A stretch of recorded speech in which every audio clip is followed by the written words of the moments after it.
In Joshua chapter 8, we noted that the signal for the Israelites who were hiding behind Ai to come in was Joshua turning around and holding his javelin up in the air and holding it towards the city of Ai. Later on in the chapter, we discover that he held his javelin up in the air during the entire battle. 12,000 different people from Ai were taken down in that battle. Like, how long does it take 12,000 people to be defeated? That's not like a 20-second gig where Joshua's holding onto the javelin. That's going to take a while, but he kept his javelin in the air. He kept holding it, confident that he was going to win. He was consistent, which is exactly how our God is. Just a great picture of our God, that he is consistent in his confidence that he and his church are always going to win.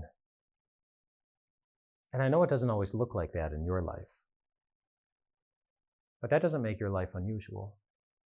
Let's go back in the history of the Bible and ask yourself, how many times can you identify, a time where it looked like God or his people were going to lose? And you can think of many examples. You could, it looked like the Israelites were going to be trapped between the Red Sea and the Egyptian army coming after them. It looked like the giant named Goliath was going to win. It looked like God was dead, and it looked like he was going to lose. It looked like Adam and Eve, that they had destroyed creation and there was no hope. Well, this could go on and on and on and on and on. Well, Peter was in prison, and so were Paul and Silas, and the disciples were being persecuted. Again, it could go on and on and on and on. The examples of when it looked like God and his people were going to lose, there are quite a few.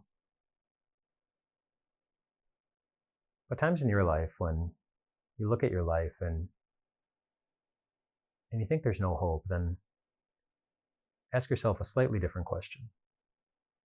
Go back in the Bible and ask yourself, well, how often did God actually lose? He didn't lose at the Red Sea. He split apart that sea. People walked apart safely. Young David didn't lose against Goliath. He stepped into that battle confidently, and rightly so. The Lord's reputation was at stake. Adam and Eve, they didn't even lose. And they lost this world's perfection. God overcame that on the day where it looked like God was losing on the cross. And yet we know that he didn't. Page after page after page in the Bible, it reminds us God doesn't lose. There are times in our lives where it might look like he is, or we are.